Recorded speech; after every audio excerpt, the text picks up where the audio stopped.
Lincoln high school की canteen एक ऐसे सामाजिक तंत्र पर चलती थी जो अमेज़न के घने जंगल से भी कहीं ज्यादा जटिल था। अलिखित ऊंच नीच के नियम थे और इतना ड्रामा था कि किसी रियलिटी टीवी शो को मसाला मिल जाए। लिया मार्टिनेज द्वारा मेरी सार्वजनिक रूप से हुई करारी हार के बाद वहां कदम रखना ऐसा लग रहा था जैसे मैं किसी युद्ध क्षेत्र में प्रवेश कर रहा हूं जहां हर कोई पहले से ही नवीनतम हताहत के बारे में सुन चुका हो। मैं, टॉमी और मैंने उस जगह पर अपनी हमेशा वाली जगह ले ली जिसे मैं मिसफिट नर्ड्स का द्वीप कहना पसंद करता था, एक मेज जो रणनीतिक रूप से ऐसी जगह पर स्थित थी जहां हम सब कुछ देख सकते थे लेकिन लोकप्रिय भीड़ से काफी हद तक अदृश्य रहते थे।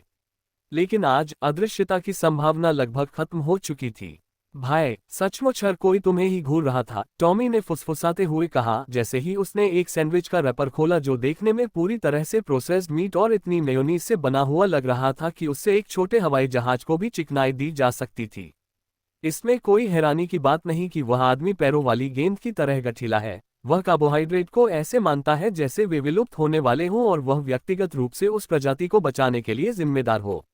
वह गलत नहीं था। मुझे ऐसा महसूस हो रहा था मानो सब मेरी हर हरकत पर निगाह रखे हुए हो, मानो मैं चिड़ियाघर से भागा हुआ कोई अनोखा जानवर हूँ। कुछ निगाहें जिज्ञासा से भरी थीं, कुछ मजाक उड़ा रही थीं और कुछ निश्चित रूप से सहानुभूति जता रही थीं। मेरी सार्वजनिक फांसी की कहानी मानो टिकट डांस ट्रेंड से भी तेजी से फैल गई थी।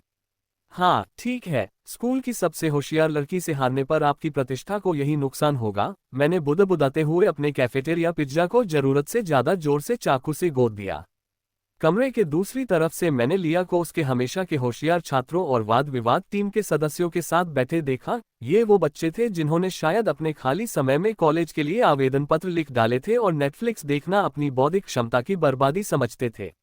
वह बिल्कुल सामान्य व्यवहार कर रही थी, अपने एक दोस्त की बात पर हंस रही थी, मानो उसने 20 मिनट पहले ही कोई करारा जवाब न दिया हो। इस बीच मैं वहां बैठा हुआ महसूस कर रहा था जैसे मेरी अपनी मूर्खता से प्रेरित ट्रक ने मुझे टक्कर मार दी हो। मैंने अपना फोन निकाला और चैटजीपीटी खोला क्योंकि जाहिर तौर पर कृत्रिम बुद्धिमत्ता से भावनात्मक सहारा मांगना ही मेरी जिंदगी बन गई थी। मैं अपडेट लिया ऑपरेशन पूरी तरह से नाकामयाब रहा। पता चला कि वो 4 साल से मुझे पसंद करती थी और मुझे बिल्कुल भी पता नहीं था। उसने आधी क्लास के सामने मेरी बेइज्जती कर दी और मुझे ये कहकर ताना मारा कि मैंने उसे अब जाकर नोटिस किया है, जब मुझमें आत्मविश्वास आ गया है। मुझे नुकसान को संभालने के लिए सलाह और एक नई रणनीति की जरूरत थी। मुझे उम्मीद से कहीं ज्यादा तेजी से जवाब मिला, जिसका मतलब या तो ये था कि एआई वास्तव में बहुत कुशल था या मेरी स्थिति इतनी बुरी थी कि उसे ज्यादा प्रोसेसिंग पावर की जरूरत नहीं थी। अरे वाह, ये तो वाकई बहुत बुरा है, लेकिन अजीब तरह से ज्ञानवर्धक भी। तो आप 4 साल से एक संभावित रिश्ते को नजरअंदाज करते रहे बिना यह समझे। या तो आप बेहद नासमझ हैं या फिर आपका ध्यान गलत चीजों पर ही केंद्रित है। शायद दोनों ही बातें सही हैं। मुझे लगता है वह अप्रत्यक्ष तरीकों से आपका ध्यान आकर्षित करने की कोशिश कर रही थी और आप उन संकेतों को पूरी तरह से नजरअंदाज कर रहे थे क्योंकि आप उन लड़कियों पर मोहित थे जो स्पष्ट रूप से आपकी पहुंच से बाहर थी। मेरे डिजिटल थेरेपिस्ट का सीधा वार। मैं बिल्कुल वैसा ही। उसने कहा कि सेकंड ईयर में उसे मुझ पर बहुत बड़ा क्रश था और उसने मुझे अपनी तरफ आकर्षित करने के लिए अपने कपड़े पहनने का तरीका भी बदल दिया था। मुझे बहुत बुरा लगा। अच्छा, आपको बुरा लगना चाहिए था क्योंकि आप सचमुच बुरे थे। लेकिन बात यह है कि इसे ठीक किया जा सकता था और उसने आपको इसे ठीक करने के लिए जरूरी सारी जानकारी दे दी थी। पहली बात, लिया आपसे नफरत नहीं करती थी। वह आहत और निराश थी, जो अलग बात थी। नफरत स्थायी होती है जबकि निराशा का समाधान किया जा सकता है। दूसरा, उसने खास तौर पर आपकी इस अक्षमता पर सवाल उठाया कि आप उसे एक व्यक्ति के रूप में नहीं देख पा रहे हैं, न कि आपके व्यक्तित्व या चरित्र को। इसका मतलब था कि वह अब भी आप में क्षमता देखती थी, बस आपको ये साबित करने की जरूरत थी कि आपने वास्तव में कुछ सीखा है। आपकी मुक्ति की रणनीति ये थी, उसे कुछ दिनों के लिए अकेला छोड़ दें। इसे तुरंत ठीक करने की कोशिश न करें, इससे आप हताशापूर्ण दिखेंगे। फिर उससे सच्ची माफी मांगते हुए उसके पास जाएं और यह स्वीकार करें कि आपने विशेष रूप से क्या गलती की, उससे न मिलना, उसे हल्के में लेना, स्वार्थी होना। माफी या दूसरा मौका मत मांगो, बस माफी मांग लो और अपने कार्यों से दिखाओ कि तुम सचमुच बदल गए हो।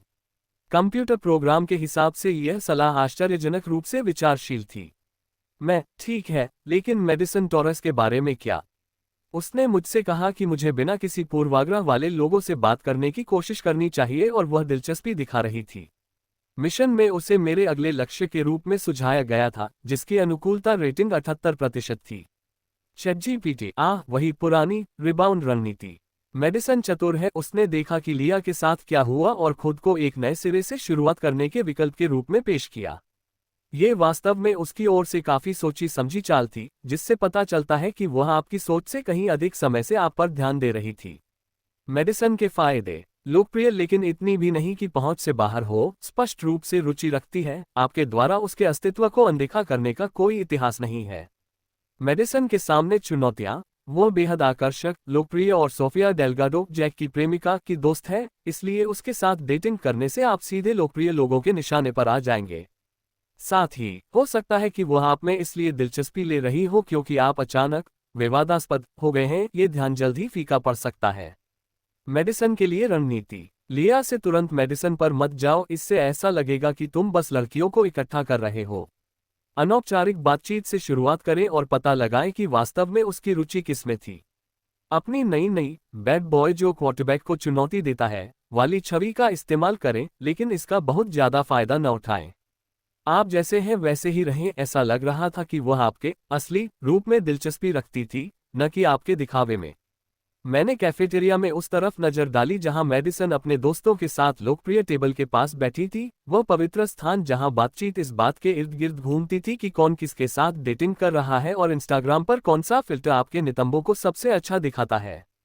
उसने एक छोटा सा काला क्रॉप टॉप पहना हुआ था, जिसमें इतना कपड़ा था कि वह कानूनी दायरे में आ सके, लेकिन इतना टाइट था कि कुछ भी छिपा नहीं था। उसकी कमर किसी काल्पनिक चित्र जैसी लग रही थी, सुडौल, पतली, मानो छूने के लिए बनी हो। लो राइज जीन्स उसकी कमर पर इतनी खूबसूरती से फिट थी कि मानो पेंट की गई हो। उसके कूल्हों का उभार ही किसी दुर्घटना का कारण बन सकता था। ऊंची एड़ी के जूते नहीं, सिर्फ सफेद स्नीकर्स और आत्मविश्वास।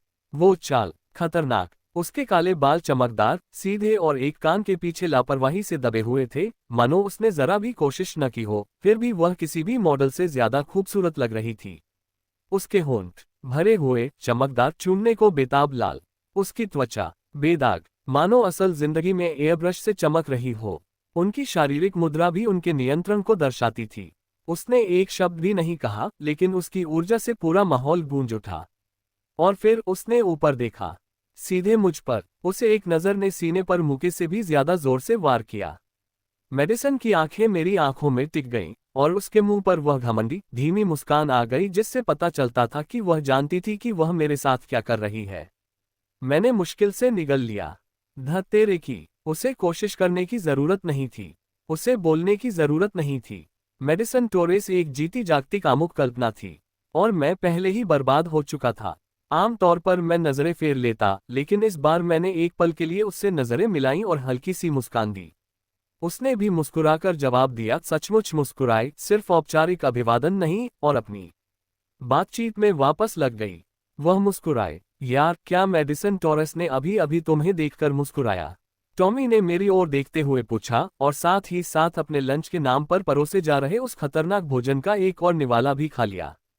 जाहिर तौर पर मेरी सार्वजनिक बेइज्जती कुछ खास वर्गों के लिए आकर्षक साबित हुई। यह असल में थोड़ा गड़बड़ है, लेकिन तुम्हारे लिए अच्छा भी है।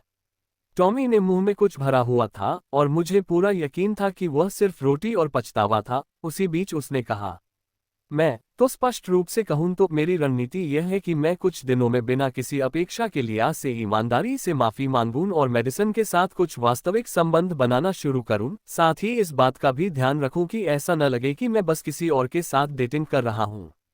और किसी तरह जैक मॉरिसन के ग्रुप से जुड़े और इतने आकर्षक व्यक्ति को डेट करने की सामाजिक राजनीति को संभालना है। बिल्कुल सही। ये भी याद रखें, मेडिसन ने लिया के साथ आपकी पूरी बातचीत देखी थी। वह जानती है कि आप लापरवाह और स्वार्थी हो सकते हैं, लेकिन उसने ये भी देखा कि आप जोखिम उठाने और खुद को आगे बढ़ाने के लिए तैयार हैं। उसकी अभी भी आप में दिलचस्पी होने से पता चलता है कि वह आपके असली रूप को जानना चाहती है। मुख्य बात, वो बनने की कोशिश मत करो जो तुम नहीं हो। तुम्हारी बुद्धिमत्ता और ईमानदारी वास्तव में आकर्षक गुण है, बस तुम्हें इन्हें दूसरों के प्रति वास्तविक जागरूकता के साथ जोड़ना होगा। और मिशन रेटिंग की बात करें तो 78% अनुकूलता ये दर्शाती है कि आप दोनों में वास्तविक क्षमता है, न कि केवल शारीरिक आकर्षण। ये वास्तव में एक बहुत अच्छा संकेत है।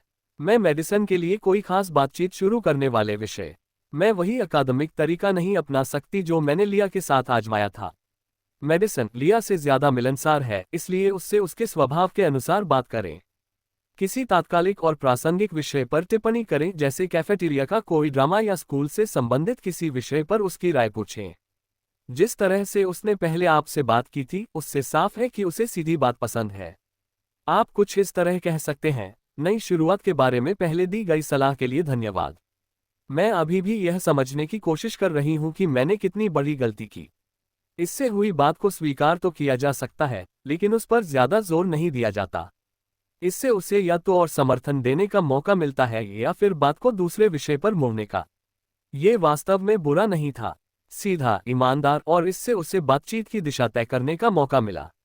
पीटर, मैंने ऊपर देखा तो कॉनहेज अपनी हमेशा की उन्मत्त ऊर्जा और कैफीनयुक्त गोल्डन रिट्रीवर जैसी सामाजिक जागरूकता के साथ हमारी मेज की ओर आ रहा था। वह लड़का ऐसे चल रहा था जैसे वह किसी जरूरी काम के लिए हमेशा देर से पहुंच रहा हो, जबकि असल में वह शायद किसी की दयनीय स्थिति का एक और टिकटॉक वीडियो बनाने के लिए जल्दी में था। यार, लिया द्वारा तुम्हारी जमकर खिंचाई करते हुए मेरे वीडियो को तो 20,000 व्यूज मिल चुके हैं। अब तो तुम खिंचाई करवाने के लिए मशहूर हो गए हो। शानदार। कॉनर, तुम सचमुच सपनों की जिंदगी जी रहे हो, क्योंकि 4 साल से मेरा ध्यान खींचने की कोशिश कर रही लड़की के हाथों जुबानी तौर पर बुरी तरह पिटने के बाद इंटरनेट पर मशहूर हो जाना, इससे बेहतर जिंदगी का चरम और क्या हो सकता है।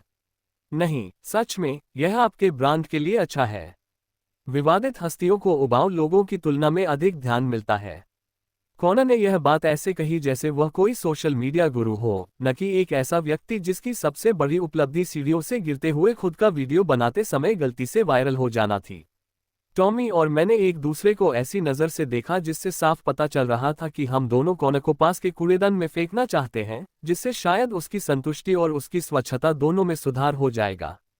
मैंने धीरे से कहा, कॉनर, मेरा कोई ब्रांड नहीं है। मैं 16 साल का लड़का हूं और लड़कियों से बात करने में बहुत बुरा हूं। अब नहीं, यार, अब तुम वो 16 साल के लड़के हो जो लड़कियों से बात करने में बिल्कुल बेकार है, लेकिन उसका लिंग बहुत बड़ा है और वह व्यवस्था को चुनौती देने से डरता नहीं है। कॉनर ने ये घोषणा ऐसे की जैसे वह मेरे व्यक्तिगत विकास की यात्रा के बारे में एक शानदार टेड टॉक दे रहा हो। मैंने अपना सिर अपने हाथों में रख लिया। मुझे अपनी जिंदगी से नफरत है। सकारात्मक सोचो, टॉमी ने मेरी ट्रे से एक फ्राई चुराते हुए कहा, क्योंकि जाहिर तौर पर उसके उदासी भरे सैंडविच में एक बार के खाने के लिए पर्याप्त कार्बोहाइड्रेट नहीं थे। कम से कम मेडिसन टोरेस अब भी तुम्हें दिलचस्प नजरों से देख रही है, न कि चलती फिरती मुसीबत की तरह। मैंने दोबारा उधर देखा और वो सही था। मेडिसन निश्चित रूप से हमारी मेज पर ध्यान दे रही थी, और जब उसने मुझे देखते हुए देखा तो उसने इधर आने के इशारे में अपनी भौहें ऊपर उठा ली। मेडिसन ने अभी मुझे इशारा किया कि मैं उससे बात करने आऊं। ये सब अभी हो रहा है। क्या आपके पास कोई आखिरी सलाह है? ज्यादा मत सोचो, ईमानदार रहो, जैसे हो वैसे ही रहो, और याद रखो, उसने तुम्हें तुम्हारे सबसे बुरे हाल में भी देख लिया है और फिर भी उसमें दिलचस्पी रखती है। इसका मतलब है कि वह तुम्हारी इस बड़ी असफलता के बावजूद तुम्हें मौका दे रही है, न कि इसकी वजह से। जाओ पीटर, उसे ले आओ, और इस बार गलती से भी किसी के जननांगों का अपमान मत करना। मैंने चैट बंद की और खड़ी हो गई। मेरा दिल उस तरह धड़क रहा था जैसे गले से बाहर निकलने की कोशिश कर रहा हो। तुम कहाँ जा रहे हो? टॉमी ने पूछा। या तो मैं अपनी सामाजिक असफलताओं का सिलसिला जारी रखूं या फिर स्कूल की सबसे खूबसूरत लड़कियों में से किसी एक से बात करूं जो शायद मुझसे नफरत न करती हो। शुभकामनाएं भाई। किसी के लिंग के आकार का जिक्र मत करना। ये तो आश्चर्यजनक रूप से अच्छी सलाह है। मैंने गहरी सांस ली और मेडिसन की मेज की ओर चलने लगी, ये सोचते हुए कि क्या मेरे सिस्टम में सुधार में किसी प्रकार के बातचीत कौशल शामिल हैं या मैं पूरी तरह से एक नए समूह के सामने खुद को शर्मिंदा करने वाली हूं। अब पता लगाने का समय आ गया है।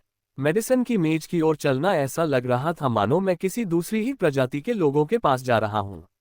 ये लड़कियां एक ऐसे सामाजिक परिवेश में रहती थीं जहां बातचीत इस बात पर केंद्रित होती थी कि किसकी इंस्टाग्राम स्टोरी को सबसे ज्यादा व्यूज मिले और किस फिल्टर से उनका हिप सबसे ज्यादा आकर्षक लग रहा है। वहीं मैं वो लड़का था जो नए जावास्क्रिप्ट फ्रेमवर्क को लेकर उत्साहित हो जाता था और जब कोई मुझसे नजरें नहीं मिलाता था तो मैं इसे अपनी सामाजिक जीत मानता था। हे पीटर, मेडिसन ने कहा जब मैं उससे सामान्य बातचीत की दूरी पर पहुंचा, और उसकी आवाज में एक मीठा, लगभग मासूम सा गुण था जिसने तुरंत मेरे दिमाग के सभी चेतावनी तंत्रों को सक्रिय कर दिया। मैं सोच रही थी कि क्या आप मेरी किसी काम में मदद कर सकते हैं। उसकी मेज पर बैठी लड़कियां एशली, ब्रियाना और एक दूसरी कक्षा की छात्रा जो शायद मिडिल स्कूल में ही अपनी चरम सीमा पर पहुंच गई थी, सभी ने एक दूसरे को ऐसी समझदारी भरी निगाहों से देखा जिनसे साफ पता चल रहा था कि हमने ये हस्तक्षेप जरूर योजनाबद्ध तरीके से किया था। क्योंकि एक सुनियोजित और चालाक लड़कियों की रणनीति से बढ़कर अचानक उत्पन्न शैक्षणिक संकट का और कोई संकेत नहीं हो सकता था। जरूर, मैंने किसी तरह कहा, कोशिश कर रहा था कि आवाज सामान्य लगे, जबकि मन ही मन घबरा रहा था कि मेडिसन टोरेस जानबूझकर मेरी तरफ देखकर बोल रही थी। क्या बात है? रसायन विज्ञान, उसने कहा, और जिस तरह से उसने इस पर जोर दिया, उससे मुझे लगा कि हम आवर्त सारणी के बारे में बात नहीं कर रहे हैं। मुझे आणविक बंध और ऐसी चीजें बिल्कुल समझ नहीं आती। क्या हम साथ में पढ़ाई कर सकते हैं? किसी शांत जगह पर। असल बात तो यह है कि मैंने मेडिसन को कभी किसी एडवांस्ड साइंस क्लास में नहीं देखा था, और मुझे पूरा यकीन था कि वो सोचती होगी कि आयनिक कंपाउंड्स तो वो चीज है जिसे स्टारबक्स से ऑर्डर किया जाता है। लेकिन मैं उस सबसे खूबसूरत लड़की से ये बात छिपाने की हिम्मत नहीं कर रहा था जिसने कभी मेरी मौजूदगी को महसूस किया था। हाँ, बिल्कुल, पढ़ाई के लिए पुस्तकालय शायद सबसे अच्छी जगह है। मेडिसन खड़ी हो गई, और हे भगवान, लगता है मैं इतने समय से एक बेहतरीन कृति से वंचित था। उसकी लंबाई शायद 5 फीट 6 इंचेस थी, लेकिन उसके पैर सचमुच लंबे थे, जो इतनी टाइट जीन्स में लिपटे थे कि शायद उन्हें पहनने के लिए चश्मे की जरूरत पड़ती। उसके क्रॉप टॉप से उसका सपाट पेट दिख रहा था, जिससे लग रहा था कि वह सिर्फ सेल्फी लेने के लिए जिम नहीं जाती, बल्कि जिम की मेंबरशिप का इस्तेमाल भी करती है। उसकी हर चीज देखकर लग रहा था कि वह जन्म से ही भाग्यशाली है और इस बात को जानती है। उसमें एक सहज हॉट गर्ल वाली ऊर्जा थी, सही जगहों पर आकर्षक उभार, ऐसी त्वचा जैसे मानो उसने तरल सोने में नहाया हो, और ऐसे बाल जिन्हें स्वाभाविक रूप से परिपूर्ण दिखने में शायद 2 घंटे और 17 उत्पादों का इस्तेमाल लगा हो। वह ऐसी लड़की थी जिसे देखकर लड़के वाक्य बनाना भूल जाते थे और कांच के दरवाजों से टकरा जाते थे। बिल्कुल सही, उसने कहा, और अपने डिजाइनर बैग को कंधे पर ऐसे टांग लिया जैसे वह अकादमिक यात्रा के बजाय किसी फोटोशूट के लिए जा रही हो। कैफेटेरिया से लाइब्रेरी तक का सफर किसी वास्तविक सामाजिक प्रयोग जैसा था। जैसे ही हम एक दूसरे के पास से गुजरते, हर बातचीत रुक जाती थी। लड़के मुझे हैरानी से देख रहे थे, शायद सोच रहे थे कि क्या मैं मेडिसन की दया की पात्र हूं या सचमुच नरक जम गया है। लड़कियां अपने हाथों से मुंह ढककर फुसफुसा रही थीं, उनके चेहरे पर हैरानी से लेकर इस प्राकृतिक व्यवस्था में आए व्यवधान से गहरी नाराजगी तक के भाव थे। मैंने टॉमी को उसके लॉकर के पास देखा, और उसके चेहरे पर सदमे के लगभग 7 चरण गुजरे। अंत में उसके चेहरे पर यह भाव आया कि मेरे दोस्त की जिंदगी में आखिर क्या हो रहा है। लेकिन असली मजा तो तब आया जब हम लिया के पास से गुजरे। उसने ऊपर देखा, मुझे मेडिसन के साथ चलते हुए देखा, और उसके चेहरे के भाव एकदम शांत से बदलकर निराशा और आत्मसंतुष्टि का मिला जुला रूप हो गए। मानो मैंने उसके मेरे बारे में कही गई हर बात को सच साबित कर दिया हो कि मैं सही और अनुमान लगाने योग्य हूं। मैंने उससे अपनी सहेली से बुदबुदाते हुए सुना, पीटर बहुत तेजी से आगे बढ़ रहा है, और यह बात मुझे उम्मीद से कहीं ज्यादा बुरी लगी। लिंकन हाई की लाइब्रेरी मूल रूप से वह जगह थी जहां सामाजिक ऊंच नीच खत्म हो जाती थी। यह एक अजीब सा तटस्थ इलाका था जहां पढ़ाकू बच्चे सहज महसूस करते थे और लोकप्रिय बच्चे अपने ड्रामे से छिपने जाते थे। मेडिसन मुझे संदर्भ पुस्तकों के पीछे इस कोने वाले हिस्से में ले गई, शायद इमारत में सबसे एकांत जगह। ये काम करेगा, उसने कहा, कुर्सी पर बैठते हुए और अपनी रसायन विज्ञान की पाठ्यपुस्तक को एक बिल्कुल बेतरतीब ढंग से दिखने वाले पृष्ठ पर खोलते हुए। लाइब्रेरी में शायद 6 और छात्र इधर उधर बिखरे हुए थे, लेकिन वे सभी निश्चित रूप से हमें देख रहे थे। पीटर कार्टर, पेशेवर पृष्ठभूमि का किरदार, मेडिसन टोरेस के साथ अकेले पढ़ाई कर रहा था, जो देखने में बेहद आकर्षक थी। कल तक ये गपशप का खजाना बनने वाला था। मेडिसन अपनी कुर्सी को मेरे करीब खींच लाए, इतनी करीब कि मुझे उसके परफ्यूम की खुशबू आने लगी, कोई महंगा और फूलों वाला परफ्यूम जिसकी कीमत शायद मेरी माँ की एक दिन की कमाई से भी ज्यादा थी। तो उसने आणविक संरचनाओं के एक आरेख की ओर इशारा करते हुए कहा, मुझे ये बंधन वाली बात बिल्कुल समझ नहीं आती। वह और करीब आए, और अचानक उसका हाथ मेरी बांह पर था। आक्रामक नहीं, बस एक सहज स्पर्श, जब वह किताब में किसी चीज की ओर इशारा कर रही थी। उसकी उंगलियां मेरी कलाई पर फिरीं और मेरा दिमाग तुरंत सुन्न हो गया। हे भगवान, मेडिसन टोरेस मुझे छू रही थी, अपनी मर्जी से, जानबूझकर। देखो, इस सहसंयोजक बंधन की तरह उसने अपनी बात जारी रखी। उसका अंगूठा मेरी कलाई को छू रहा था। तुम्हें कैसे पता चलता है कि परमाणु एक दूसरे की ओर आकर्षित होते हैं? उसकी आवाज धीमी और कांपती हुई हो गई थी और वह पाठ्यपुस्तक की बजाय मेरी ओर देख रही थी। उसका हाथ मेरी बाह से मेरे कंधे पर चला गया और उसकी उंगलियां मेरी कमीज के कॉलर के किनारे से खेलने लगीं। तभी मुझे एक जोरदार झटका लगा। मेडिसन टोरेस केमिस्ट्री के होमवर्क से जूझ नहीं रही थी। मेडिसन टोरेस मुझे बहकाने की कोशिश कर रही थी। लाइब्रेरी में लंच ब्रेक के दौरान मेरे भोले भाले दिमाग को ये बात समझ में नहीं आ रही थी। लड़कियां मुझे छूती नहीं थीं। और हाँ, बिल्कुल भी नहीं, जब वे कामुक निगाहों से मुझे देखती थीं और लोहे को पिघला देने वाली आवाज में आकर्षण के बारे में पूछती थीं। मेरी जिंदगी ऐसे नहीं चलती थी। मैं हकलाया, क्योंकि जाहिर तौर पर मेरी सारी बढ़ी हुई आकर्षण क्षमता उस पल गायब हो गई जब एक असल में खूबसूरत लड़की ने मुझ पर हाथ रखा। तुम सचमुच बहुत बुद्धिमान हो, पीटर, उसने फुसफुसाते हुए कहा, और अब उसका हाथ मेरे सीने पर, ठीक मेरे दिल के ऊपर था, जो इस समय इतनी तेजी से धड़क रहा था कि एक छोटे शहर को बिजली दे सकता था। मुझे यकीन है कि तुम रसायन विज्ञान के बारे में सब कुछ जानते हो। जिस तरह से उसने रसायन विज्ञान कहा, उससे साफ हो गया कि हमने अकादमिक चर्चा का दिखावा करना छोड़ दिया था। मेडिसन टोरेस खुलेआम मुझ पर दौरे डाल रही थी और मेरा शरीर इस तरह से प्रतिक्रिया कर रहा था कि अगर मैं उस स्थिति से पूरी तरह से विचलित न होता तो मुझे शर्म आ जाती। मेडिसन, शश, उसने कहा, उंगली मेरे होठों पर रखते हुए। हमें शायद इसे कहीं और निजी जगह पर जारी रखना चाहिए। मेरे माता पिता देर तक काम करते हैं, इसलिए स्कूल के बाद मेरा घर आमतौर पर खाली रहता है। निमंत्रण इतनी मासूमियत से दिया गया था कि इनकार करना आसान था, लेकिन उसका छिपा हुआ अर्थ किसी चमकीले नीले साइनबोर्ड से भी ज्यादा स्पष्ट था। मेडिसन टोरेस मुझे अकेले में पाना चाहती थी, ताकि वह, आखिर किस लिए? मेरा दिमाग कई संभावनाओं के चक्कर में था और उनमें से किसी में भी आणविक संरचनाओं का अध्ययन शामिल नहीं था। क्या मैं तुम्हें तुम्हारे घर से लगभग 4 बजे लेने आ सकती हूँ? उसने सुझाव दिया। उसका हाथ अभी भी मेरे सीने पर टिका हुआ था। हम सच में अपनी आपसी केमिस्ट्री पर ध्यान केंद्रित कर सकते हैं। हाँ, मैंने लड़खड़ाती आवाज में कहा, ये तो ज्ञानवर्धक लगता है। वह मुस्कुराई और उसकी मुस्कान ऐसी थी जिससे शायद गाड़ियां दुर्घटनाग्रस्त हो जाती थीं। बहुत बढ़िया, लेकिन किसी को बताना मत, ठीक है? मुझे अपनी पढ़ाई निजी रखना पसंद है। दोपहर के भोजन के समाप्त होने की घंटी बजी और मेडिसन ऐसे चली गई जैसे कुछ हुआ ही न हो। उसने अपनी किताबें ऐसे समेटी जैसे कोई व्यक्ति अभी अभी सफलतापूर्वक व्यापारिक लेन देन पूरा करके आया हो। 4 बजे मिलते हैं, पीटर, उसने कहा, और अब उसकी आवाज में निश्चित रूप से कुछ शिकारी जैसा भाव था। उसके जाने के बाद मैं कुछ देर वहीं बैठा रहा, जो कुछ हुआ उसे समझने की कोशिश कर रहा था। मेडिसन टोरेस ने मुझे अपने घर बुलाया था। मेडिसन टोरेस ने लाइब्रेरी में 10 मिनट तक मुझे छूकर मेरा हालचाल पूछा था। मेडिसन टोरेस, जिसने कल से पहले मुझसे कभी बात नहीं की थी, जाहिर तौर पर हमारे बीच की केमिस्ट्री को परखने में दिलचस्पी रखती थी। और सबसे अजीब बात, मुझे पूरा यकीन था कि इसका मेरी आकर्षक शख्सियत या नए आत्मविश्वास से कोई लेना देना नहीं था। ये सब सत्यापन के बारे में था। मेडिसन ये पता लगाना चाहती थी कि मेरे अंगों के बारे में फैली अफवाहें सच है या नहीं, और वह ये जानकारी हासिल करने के लिए मुझे बहकाने को भी तैयार थी। मुझे बुरा लगना चाहिए था। मुझे ऐसा महसूस होना चाहिए था कि मेरा इस्तेमाल किया गया है और मुझे एक वस्तु की तरह समझा गया है। लेकिन बात यह है कि मुझे ये सिस्टम मिशन पूरा करना था और मेडिसन ने इसे बेहद आसान बना दिया। वो मेरे लिंग के बारे में पुष्टि पाने के लिए मेरा इस्तेमाल करना चाहती थी और मुझे सिस्टम मिशन के लिए किसी को बहकाना था। ऐसा लगा जैसे ब्रह्मांड ने सारी जटिल भावनात्मक उलझनों को खत्म कर दिया और हम दोनों को वही दे दिया जो हम चाहते थे। जैसे ही मैंने अपना सामान समेटा और अगली क्लास के लिए रवाना हुई, मुझे लोगों की निगाहों का एहसास हुआ। सबने देखा कि मेडिसन टोरेस ने लाइब्रेरी में मुझे किस तरह अपना बना लिया था। मेरी सामाजिक स्थिति में जबरदस्त बदलाव आ गया था और मैंने अभी तक कुछ किया भी नहीं था। 4 बजने का समय जल्दी से जल्दी आ जाए, यही बेहतर होगा।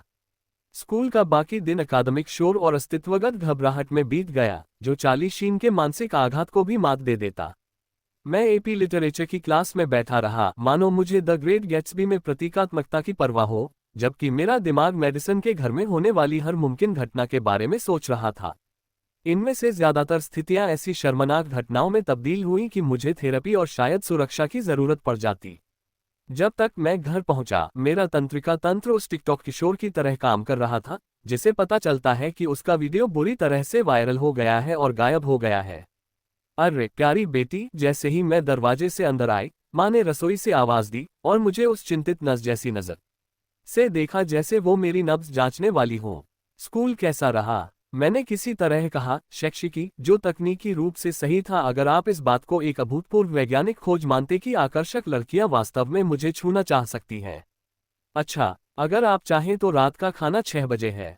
दरअसल मैं आज रात एक दोस्त के घर पढ़ाई करने जा रही थी, मैंने बात काटते हुए कहा, और झूठ इतनी आसानी से निकल गया जैसे किसी कार्दशियन की पीआर टीम किसी और घोटाले को संभाल रही हो। एक प्रोजेक्ट पर काम कर रही थी। माँ ने मुझे एक ऐसी शंकालु नजर से देखा, मानो उन्होंने किशोरों की इतनी बकवास देखी हो कि वे अंतरिक्ष से भी झूठ पकड़ सकती हो। कौन सा दोस्त? Madison Torres. वह मेरी केमिस्ट्री क्लास में है। तकनीकी रूप से ये भी सच है, अगर हमारे बीच होने वाली किसी भी रासायनिक प्रतिक्रिया को वैध विज्ञान माना जाए। वाह प्यारी, बस 10 बजे तक घर आ जाना। काश उसे पता होता कि उसका कुंवारा बेटा स्कूल की सबसे खूबसूरत लड़की को रिझाने की कोशिश करने वाला है। शायद उसे दिल का दौरा पड़ जाता, या फिर मेरे इलाज के बिलों के लिए शुरू कर देती। मैं भागकर अपने कमरे में गया और तुरंत दरवाजा बंद कर लिया, क्योंकि जो काम मैं करने वाला था उसके लिए निजता और उस तरह की एकाग्रता की आवश्यकता थी जो आमतौर पर बम को निष्क्रिय करने या जेम्स कॉर्डन को मजाकिया बनने की कोशिश करते हुए देखने के लिए होती है। ऑपरेशन कुंवारी मत मरो आधिकारिक तौर पर लागू हो चुका था, लेकिन पहले हकीकत का सामना करने का समय आ गया है। मैंने अपना बैंकिंग ऐप खोला क्योंकि शायद, बस शायद, मैं इस ऐतिहासिक अवसर के लिए एक अच्छा सा पहनावा खरीद सकूं जो सस्ते सामान की दुकान से चुराया हुआ जैसा न लगे। हाँ, ऐसा नहीं होने वाला था, कोई शक नहीं। $47 में मेडिसन जैसी दुकानों पर एक मोजा ही मिल पाता। मेरे पास जैक पॉल के ऑस्कर जीतने की संभावना उससे कहीं अधिक थी कि मैं उसे प्रभावित करने वाली कोई चीज खरीद सकूं। लगता है मैं अपने पास जो था उसी से काम चला रहा था, जो मूल रूप से कपड़ों के मामले में किसी तरह काम चलाने जैसा था। पहली प्राथमिकता, व्यक्तिगत स्वच्छता, जिससे मेरी गंध किसी तहखाने में रहने वाले भूत जैसी न हो जाए जो माउंटेन ड्यू में नहाता हो। मैंने अपना फोन उठाया और बाथरूम की ओर चल दी, साथ ही यूट्यूब भी खोल लिया क्योंकि जाहिर तौर पर मैं संभावित सेक्स की तैयारी के लिए लोगों से सुझाव लेने वाली थी, जैसे कि विकीहाउ पर कोई आपदा आ गई हो। मैंने टाइप किया, डेट पर आग लगने का पता कैसे लगाएं, लेकिन फिर तुरंत उसे डिलीट कर दिया क्योंकि मेरी सर्च हिस्ट्री पहले से ही इतनी संदिग्ध थी कि मुझे कई सरकारी निगरानी सूचियों में डाल दिया जा सकता था। पुरुषों के लिए व्यक्तिगत स्वच्छता सर्च करने पर मुझे एक ऐसे व्यक्ति का वीडियो मिला जो देखने में ऐसा लग रहा था मानो वह आत्मविश्वास से भरपूर मॉइस्चराइजर का इस्तेमाल करता हो और शायद उसकी स्किन केयर रूटीन नासा के रॉकेट साइंस से भी कहीं ज्यादा जटिल हो। उस बंदे में रयान गोसलिंग जैसी ऊर्जा थी, लेकिन व्यक्तित्व किसी मोटिवेशनल पोस्टर जैसा था। 45 मिनट बाद मैंने इतना साबुन लगा लिया था कि उससे एक छोटी सी अपार्टमेंट बिल्डिंग साफ हो सकती थी। मैंने फेस वॉश, बॉडी वॉश इस्तेमाल किया और किसी तरह खुद को यकीन दिला दिया कि मेरी बहनों द्वारा इस्तेमाल किया जाने वाला महंगा शैम्पू इस काम के लिए जरूरी था। मेरी त्वचा अब सामान्य से लगभग 3 शेड ज्यादा लाल हो गई थी, लेकिन कम से कम मैं ऐसी महक रही थी जैसे बाथ एंड बॉडी वर्क्स और स्वर्ग का कोई मिला जुला रूप हो। अगली चुनौती, चेहरे के बालों का प्रबंधन। मेरे चेहरे पर मौजूद उस भद्दे और बदसूरत बाल हटाने का अभियान। 16 साल की उम्र में एक बात होती है, मेरे चेहरे के बाल ऐसे थे जिन्हें आप नरमी से कहें तो बेहद बिखरे हुए और कम दयालु लोग किसी पागल के द्वारा बनाई गई अमूर्त कला कह सकते थे। मेरे चेहरे पर अजीबोगरीब दाढ़ी के गुच्छे थे जो मुझे खूबसूरत, कम और ऐसा व्यक्ति जो जवानी पूरी करना भूल गया हो और शायद किसी पुतले से रिश्तेदार हो जैसा दिखाते थे। मुझे एक रेजर ढूंढना था, जिसका मतलब था वर्जित क्षेत्र में कदम रखना, दवाइयों की अलमारी में जाकर पुरानी चीजें खोजना। माँ के पास एक बढ़िया महिलाओं वाला रेजर था, लेकिन उसका इस्तेमाल करना ऐसा होता जैसे मैं ये स्वीकार कर रही होती कि मैं 2007 में ब्रिटनी से भी ज्यादा बुरी हालत में पहुंच गई हूँ। मुझे याद है कि मैंने हॉल के बाथरूम में दवाइयों की अलमारी में एक रेजर देखा था। शायद माँ ने उसे किसी ऐसे व्यक्ति के लिए खरीदा होगा जिसके साथ मेरी माँ चुपके से डेटिंग कर रही थी जब हम स्कूल में थे, इससे पहले कि उसने पुरुषों से पूरी तरह से किनारा कर लिया और फैसला किया कि उसके बच्चे कम निराशाजनक हैं।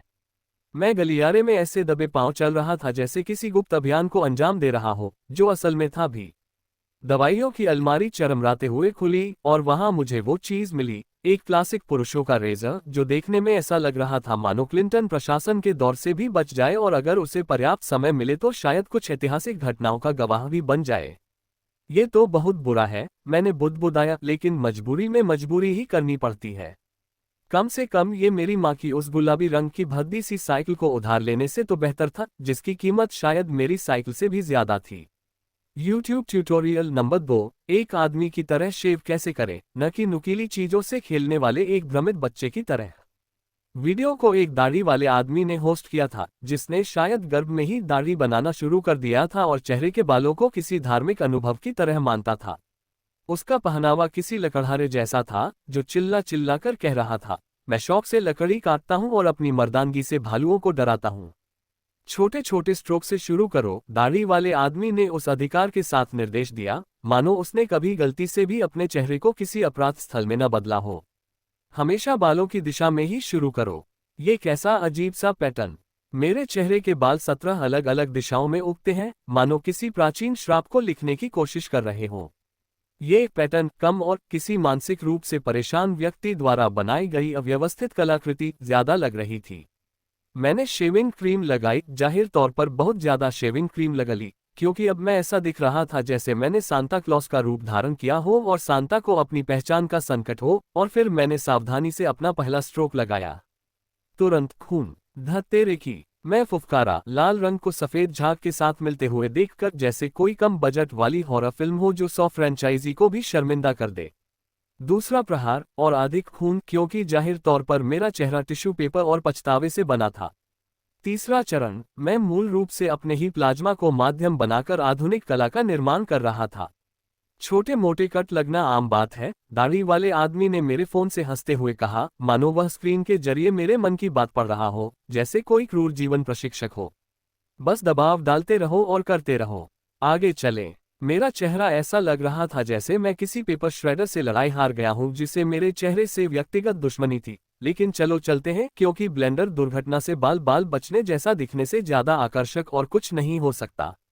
20 मिनट बाद मैंने जो हासिल किया था उसे उदारता से चेहरे के बाल हटाना कहना मुश्किल है, लेकिन यह खुद को दी गई ऐसी यातना जैसा था जिसे देखकर मध्ययुगीन जल्लाद भी असहज हो जाते। मेरा चेहरा टॉयलेट पेपर के छोटे छोटे टुकड़ों से ढका हुआ था, जहां मैंने खून बहने की कई घटनाओं को रोकने की कोशिश की थी, जिससे मेरा चेहरा ऐसा लग रहा था जैसे मैं किसी ऐसे पेपर श्रेडर से लड़ाई हार गया हूं जिससे मुझसे व्यक्तिगत दुश्मनी है। लेकिन खैर, मैं ठीक ठाक हूं ज्यादातर मामलों में, और मुझे बस थोड़ा बहुत सदमा लगा है जिसके लिए शायद थेरेपी की जरूरत पड़ेगी। इसके बाद हेयर स्टाइलिंग की बारी आई और यहीं से हालात इतने दयनीय हो गए कि रियलिटी टीवी प्रोड्यूसर भी मेरे लिए बुरा महसूस करते। मेरे बाल हमेशा से बस मौजूद थे, मैं उन्हें धोती, सुखाती, वे जो चाहे करते, मानो उनका अपना कोई नेटफ्लिक्स शो और किरदार हो। लेकिन जाहिर तौर पर उन्हें जानबूझकर अच्छा दिखाने के लिए एक पूरी कला छिपी हुई थी, बजाय इसके कि वे बस यूं ही ठीक ठाक दिखें। मैंने पुरुषों के बालों का ट्यूटोरियल, बिखरे हुए लेकिन सेक्सी, खोजा, क्योंकि यह किसी ऐसे व्यक्ति के लिए संभव लगता है जिसके बाल स्वाभाविक रूप से ऐसे दिखते हैं जैसे मैंने अपनी उंगली बिजली के सॉकेट में डाल दी हो। वीडियो में दिख रहे लड़के के बाल ऐसे हैं कि उन्हें संवारने में मेरी माँ की कार की किश्तों से भी ज्यादा खर्चा आता होगा और शायद इसके लिए पेशेवरों की एक पूरी टीम की जरूरत पड़ेगी। वो मुझे टिमोथी चालमेट की याद दिला रहे हैं, लेकिन उनका अंदाज किसी ऐसे YouTube विज्ञापन जैसा है जिसे आप स्किप नहीं कर सकते। थोड़ी मात्रा में पोमेड से शुरुआत करें, हेयर गाय ने निर्देश देते हुए एक डिब्बा दिखाया जिसकी कीमत शायद $40 होगी और जो देखने में ऐसा लग रहा था मानो बालों के देवताओं ने उसे आशीर्वाद दिया हो। मेरे पास पोमेड नहीं है, मेरे पास वो साधारण जेल है जो मेरी माँ ने कॉस्टको से थोक में खरीदा था, क्योंकि हम वो बजट लाइफस्टाइल जी रहे हैं जिससे इन्फ्लुएंसर्स खुद को जुड़ा हुआ दिखाने का नाटक करते हैं। इसे अपनी उंगलियों से फैलाकर प्राकृतिक दिखने वाली बनावट बनाएं। मैंने ज़रूरत के हिसाब से जेल निकाला और तुरंत समझ गई कि मैंने इतना जेल इस्तेमाल कर लिया है कि उससे किसी छोटे बॉय बैंड के सदस्यों के बाल संवारे जा सकते हैं। अब मेरे बाल ऐसे लग रहे हैं जैसे मैंने अपना सिर जैतून के तेल में डुबो दिया हो, लेकिन अब उनमें भूमध्यसागरीय आकर्षण की कमी है और ऐसा लग रहा है जैसे मैं कह रही हूँ, बचाओ, मैं बालों के प्रोडक्ट में डूब रही हूँ। दूसरा प्रयास, कम जेल, उंगलियों का ज्यादा इस्तेमाल, जिससे मुझे ऐसा महसूस होता है जैसे मैं अपने सिर की मालिश कर रही हूं और साथ ही अस्तित्व संबंधी संकट से भी गुजर रही हूं। मैं असल में जानबूझकर अव्यवस्था पैदा करने की कोशिश कर रही हूं, जो एक विरोधाभास जैसा लगता है और उन लोगों को परेशान करने के लिए बनाया गया है जो हर चीज के बारे में जरूरत से ज्यादा सोचते हैं। 40 मिनट तक बालों के साथ ऐसी कलाबाजी करने के बाद, जो ओलंपिक एथलीटों को भी प्रभावित कर दे, मैंने कुछ ऐसा हासिल कर लिया था जो पूरी तरह से भयानक नहीं लग रहा था। ये बिल्कुल सेक्सी मेसी तो नहीं था, लेकिन अभी अभी कोमा से जागे और तुरंत बिजली गिर जाने से तो निश्चित रूप से बेहतर था। कपड़ों का चयन अपने आप में एक ऐसी समस्या थी जिसे देखकर फैशन रियलिटी शो भी रो पड़ते। मैं अपनी अलमारी के सामने ऐसे खड़ी थी जैसे अपनी फांसी के लिए या क्वीर आई के किसी बेहद निराशाजनक एपिसोड के लिए कपड़े चुन रही हो। मेरे पास जो कुछ भी था वो चीख चीख कर कह रहा था, मैं एक ऐसी भोली भाली लड़की हूं जो सिर्फ टारगेट के डिस्काउंट ट्रैक से ही सामान खरीदती है और मैचिंग मुझे पहनना फैशन स्टेटमेंट समझती है। मेरा फैशन सेंस बस इतना ही था कि मेरे पास साफ टी शर्ट और फिट होने वाली जीन्स थी और कभी कभार मैं ये भी देख लेती थी कि अरे, इसमें कोई दाग तो नहीं है। लेकिन हम मेडिसन टोरेस की बात कर रहे हैं। ये लड़की शायद लड़कों से उम्मीद करती है कि वे पैकेसुन कैटलॉग से निकले किसी हीरो की तरह दिखें, न कि ऐसे जैसे किसी ने उन्हें कपड़े पहनाए हो जिसने फैशन यूट्यूब ट्यूटोरियल और सेल से सीखा हो। मैंने अपनी सबसे कम खराब जीन्स निकाली, वो जीन्स जिस पर कोई दाग, छेद या खाने के साथ मेरे बुरे रिश्ते का कोई सबूत न हो, और तुरंत उसे सूंघ कर परखने लगी जैसे मैं कोई फोरेंसिक जांच कर रही हूं। वो पास हो गई, बस जैसे किसी को पार्टिसिपेशन ट्रॉफी मिलती है। शर्ट चुनना एडवांस्ड कैलकुलस से भी ज्यादा मुश्किल था। मेरे पास शायद 3 ही शर्ट थी जिन्हें अच्छी कहा जा सकता था, और वो भी मेरी बड़ी बहन के अलग अलग बॉयफ्रेंड्स की पुरानी शर्ट थी जिनका फैशन सेंस शायद मुझसे कहीं बेहतर था। आखिरकार मैंने एक गहरे नीले रंग की बटन वाली शर्ट चुन ली, जिसे पहनकर मैं किसी पुतले जैसा कम और किसी महत्वाकांक्षी पुतले जैसा ज्यादा लग रहा था, जिसके पास शायद लिंक्डइन प्रोफाइल भी हो। हर चीज की गंध जांच की जाती है क्योंकि जाहिर तौर पर यही मेरी जिंदगी बन गई है। जीन्स मानवीय मानकों के अनुसार स्वीकार्य। शर्ट ठीक है, अगर आप इस तथ्य को नजरअंदाज कर दें कि यह तकनीकी रूप से सेकंड हैंड है। मोजे थोड़ा चिंताजनक है, लेकिन अगर वह मेरे पैरों की जांच करने की योजना नहीं बना रही है तो मैं बच जाऊंगा। अंडरवियर, यही मुझे एहसास होता है कि मुझे कपड़े अधिक बार धोने की जरूरत है, लेकिन मुझे एक ऐसा अंडरवियर मिल जाता है जो मुझे पूरी तरह से शर्मिंदा नहीं करेगा अगर कुछ गड़बड़ हो जाए। खैर, अगर कुछ ऐसा हो जाए जिसमें अंडरवियर दिखाई दे। अंतिम चरण, कोलोन, या जैसा कि मैं इसे कहना पसंद करता हूं, ऑपरेशन किशोरावस्था की हताशा के अलावा किसी और चीज जैसी महक। मेरे पास परफ्यूम नहीं है क्योंकि मैं कंगाल हूं और शायद मैंने कभी सोचा ही नहीं कि मुझे किसी के लिए अच्छी खुशबू लगाने की ज़रूरत पड़ेगी। लेकिन मुझे पता है कि मेरी बहनों के पास लगभग 47 अलग अलग बॉडी स्प्रे हैं क्योंकि वे खुशबू को एक प्रतियोगिता की तरह लेती हैं। अब एक और गुप्त मिशन का समय आ गया है जो नेवी सील्स को भी गर्व महसूस कराएगा। मैंने उनके बेडरूम का दरवाज़ा थोड़ा सा खोला और तुरंत ही उन सभी फैसलों पर पछतावा हुआ जिनकी वजह से मैं इस स्थिति तक पहुंचा था। सारा की तरफ का कमरा ऐसा लग रहा था मानो विक्टोरिया सीक्रेट का कोई स्टोर फट गया हो और उसका किसी इंस्टाग्राम इन्फ्लुएंसर के सपने से मिलता जुलता कोई बच्चा पैदा हो गया हो, और एम्मा की तरफ इतना मेकअप फैला हुआ था कि उससे किसी छोटे थिएटर ग्रुप या कार्दशियन के फोटोशूट का काम चल सकता था। और भी बहुत कुछ था, कुछ ऐसा जिसके बारे में मैं सोचना भी नहीं चाहती थी। कुछ ऐसी बातें जिनसे मुझे एहसास हुआ कि मेरी बहनें मेरी सोच से कहीं ज़्यादा समझदार हैं और शायद मुझसे कहीं ज़्यादा हुनरमंद भी हैं। मैंने अपनी आंखें ऐसे फेर ली जैसे मैं सीधे सूरज को देख रहा हूं या गलती से लोगन पॉल के किसी वीडियो पर क्लिक कर रहा हूं, और अपना ध्यान अपने मिशन पर केंद्रित किया, कुछ ऐसा ढूंढना जिससे मेरी गंध किसी तहखाने में रहने वाले शैतान जैसी ना हो जो एनर्जी ड्रिंक्स में नहाता हो। उनकी सजावट की अलमारी स्प्रे, परफ्यूम और वैनिला किस, ओशन ब्रीज और मिडनाइट सेडक्शन जैसे नामों वाली चीज़ों से भरी हुई थी। असल में ये खुशबुएं किसी रोमांटिक उपन्यास के शीर्षक जैसी थीं। मैंने मिडनाइट सेडक्शन उठा लिया क्योंकि यह मेरी मौजूदा स्थिति के लिए उपयुक्त लग रहा था। हालांकि यह शायद किशोर लड़कियों के लिए बनाया गया था, न कि उन बेचारे कुंवारे लड़कों के लिए जो शर्म से मरने से पहले अपना कौमार्य खोना चाहते थे। मैं उनके कमरे से ऐसे पीछे हट गया जैसे मैं किसी अपराध स्थल से भाग रहा हूं, जो ईमानदारी से कहूं तो मेरे द्वारा किए गए अतिक्रमण के स्तर को देखते हुए बिल्कुल सही लग रहा था। 1 स्प्रे से 3, फिर 5 स्प्रे हो गए, और अचानक मेरी महक ऐसी हो गई जैसे मैंने किसी भावनात्मक टूटन के दौरान विक्टोरियाज सीक्रेट के परफ्यूम में नहा लिया हो। यह शायद कुछ ज्यादा ही था, लेकिन मैं इस सिद्धांत पर चल रही थी कि कम से ज्यादा बेहतर होता है, जो उस समय मेरे जीवन का मूल मंत्र था। 30 मिनट शेष रहते हुए मैं अंतिम तैयारियों के लिए अपने कंप्यूटर पर लौट आया, जिन्हें देखकर रेडिट के सबसे हताश उपयोगकर्ता भी मेरे लिए सहानुभूति महसूस करते। मैंने अपने सर्च बार में एक नर्ड होते हुए एक हॉट लड़की को कैसे पटाएं टाइप किया और मुझे तुरंत ऐसा लगा कि मुझे एफबीआई की निगरानी सूची में उन लोगों के साथ शामिल किया जाना चाहिए जो मानते हैं कि पिज्जा पर अनानास होना चाहिए। इसके परिणामस्वरूप पिकअप आर्टिस्ट की ऐसी बेतुकी बातें सामने आई जिन्हें सुनकर एंड्रू टेट भी शर्मिंदा हो जाते। रेडिट पर ऐसे ही कुछ हताश कुंवारे लड़कों के थ्रेड्स थे जो शायद किसी लड़की का हाथ छूना ही दूसरी सीढ़ी चढ़ने जैसा समझते थे, और ऐसे लेख थे जिन्होंने शायद कई अंतर्राष्ट्रीय कानूनों का उल्लंघन किया और निश्चित रूप से बुनियादी मानवीय शालीनता का उल्लंघन किया। अंतर्मुखी पुरुषों के लिए आत्मविश्वास बढ़ाने के टिप्स शीर्षक वाला एक लेख मुझे गिरफ्तार करवाने या थेरेपी की आवश्यकता पड़ने की संभावना कम लगती है, इसलिए मैंने उस पर क्लिक कर दिया जैसे मैं कुंवारे न मरने के तरीके पर अपने शोध प्रबंध के लिए महत्वपूर्ण शोध कर रहा था। आंखों से आंखें मिलाओ, ये सुझाव उस व्यक्ति की अभूतपूर्व बुद्धिमत्ता के साथ दिया गया है जो शायद यह मानता है कि पानी गीला होता है। वह जो कहती है उसमें सच्ची दिलचस्पी दिखाओ। वह बनने की कोशिश मत करो जो तुम नहीं हो। ये वाकई क्रांतिकारी सलाह है। बुनियादी मानवीय अंतःक्रिया के क्षेत्र में सचमुच नए आयाम स्थापित कर रही है। अगली बार वे मुझे नियमित रूप से सांस लेने के लिए कहेंगे और एनीमे फाइट सीन के मेरे व्यापक ज्ञान का जिक्र नहीं करेंगे। शारीरिक गतिविधि में वृद्धि धीरे धीरे और सहमति से होनी चाहिए। हल्के स्पर्श से शुरुआत करें और उसकी प्रतिक्रिया का आकलन करें। हाँ, क्योंकि मुझे अपनी चिंता के स्तर और हर सामाजिक बातचीत के बारे में इतना ज़्यादा सोचने की आदत को छोड़कर बाकी सब कुछ धीरे धीरे बढ़ाना बखूबी आता है कि वह एक गणितीय समीकरण बन जाती है। एक अन्य लेख, महिलाएं बिस्तर में वास्तव में क्या चाहती हैं। ये जानते हुए भी कि इससे मुझे मदद मिलने की बजाय शायद और अधिक मानसिक आघात लगेगा और संभवतः मेरा ब्राउज़र इतिहास हमेशा के लिए खराब हो जाएगा, मैंने उस लिंक पर क्लिक कर दिया।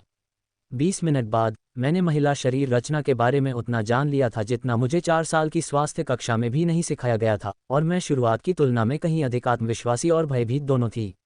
यह एक तरह से महाशक्तियां प्राप्त करने जैसा है, लेकिन साथ ही यह भी पता चलता है कि बड़ी शक्ति के साथ बड़ी जिम्मेदारी भी आती है, ताकि आप खुद को पूरी तरह से शर्मिंदा न करें।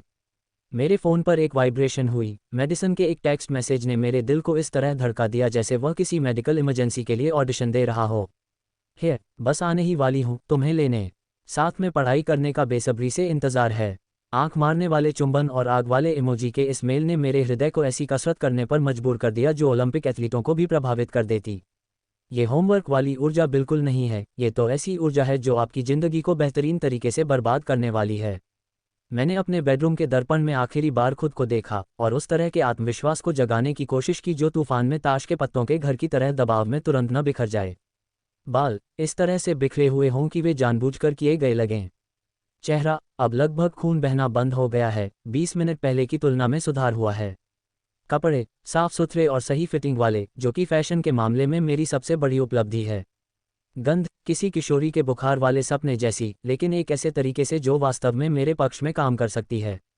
पीटर, तुम कर सकते हो, मैंने अपनी परछाई से कहा, यह जताने की कोशिश करते हुए कि मुझे खुद पर यकीन है, न कि मैं खुद को घबराहट से बचाने की कोशिश कर रहा हूँ। बस किसी के लिंग के आकार के बारे में कुछ मत कहना, एनीमे का जिक्र मत करना और अपने ही पैरों से ठोकर मत खाना।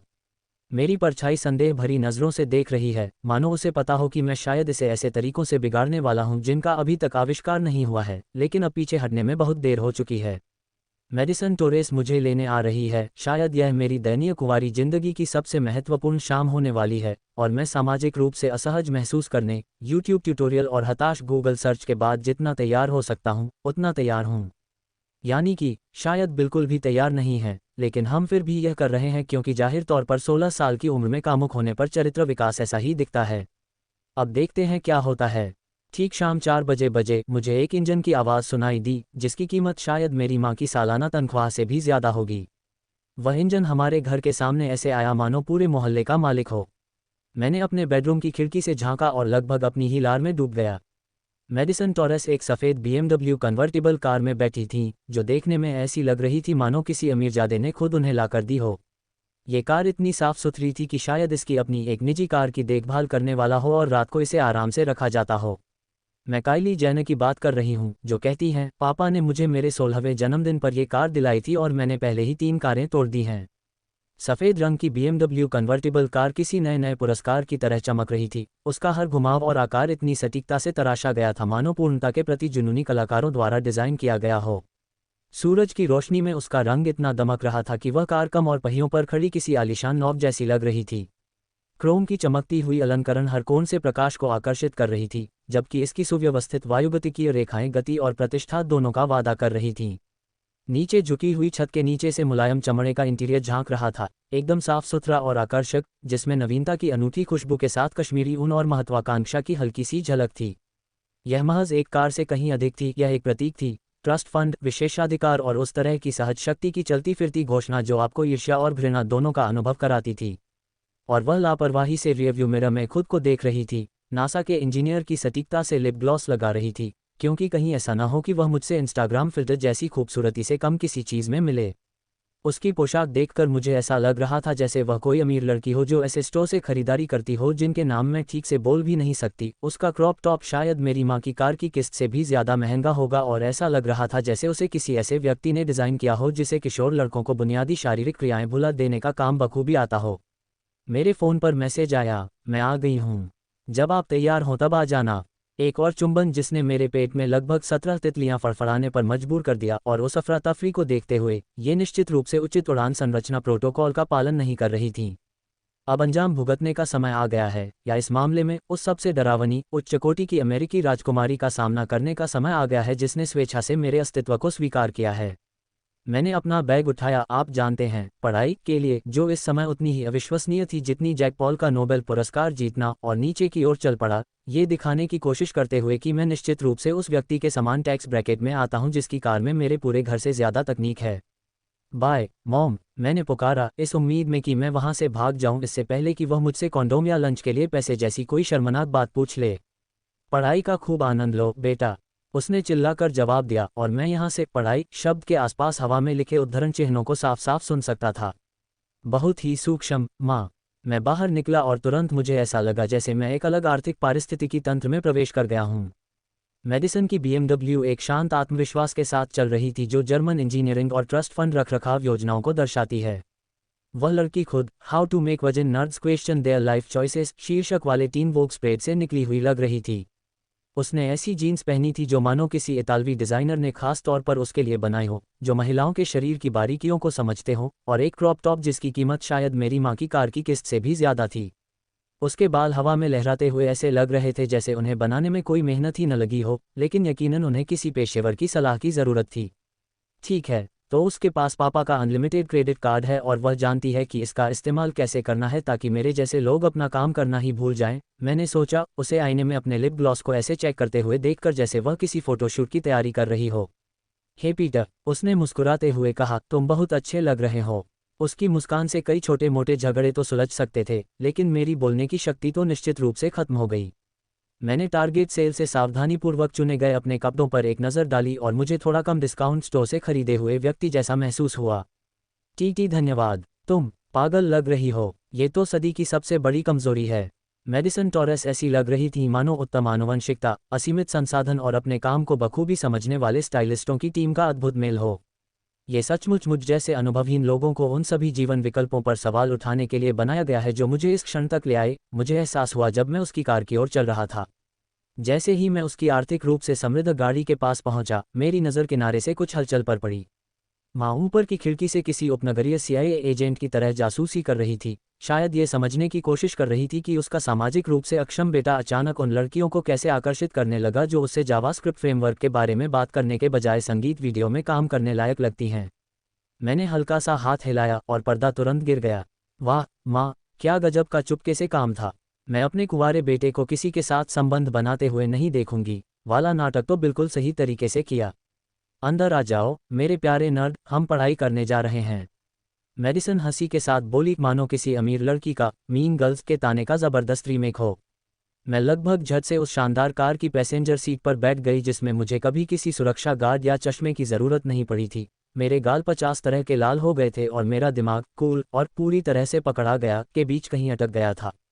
अंदर से चमड़े, पैसे और उस तरह के विशेषाधिकार की महक आ रही थी जो कॉफ़ी खरीदने से पहले कभी भी अपना बैंक खाता चेक न करने से मिलता है।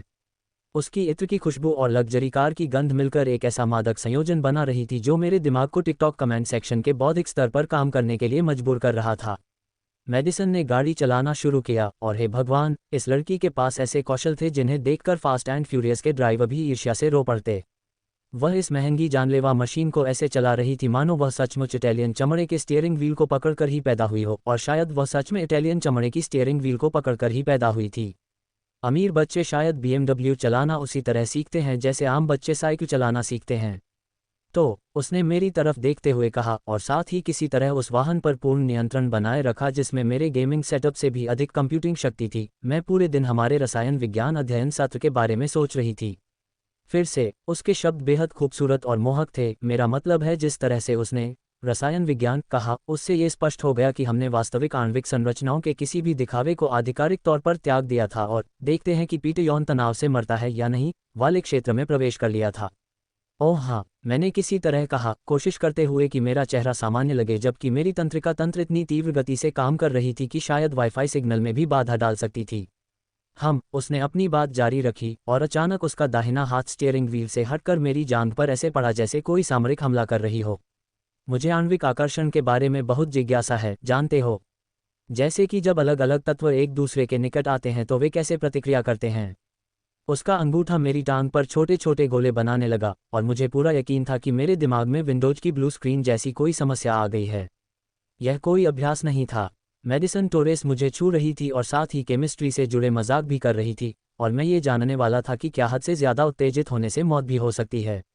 ये डरावना या साहसिक नहीं था, ये किसी तरह से मेरी कल्पना से कहीं अधिक असाधारण और सुंदर था।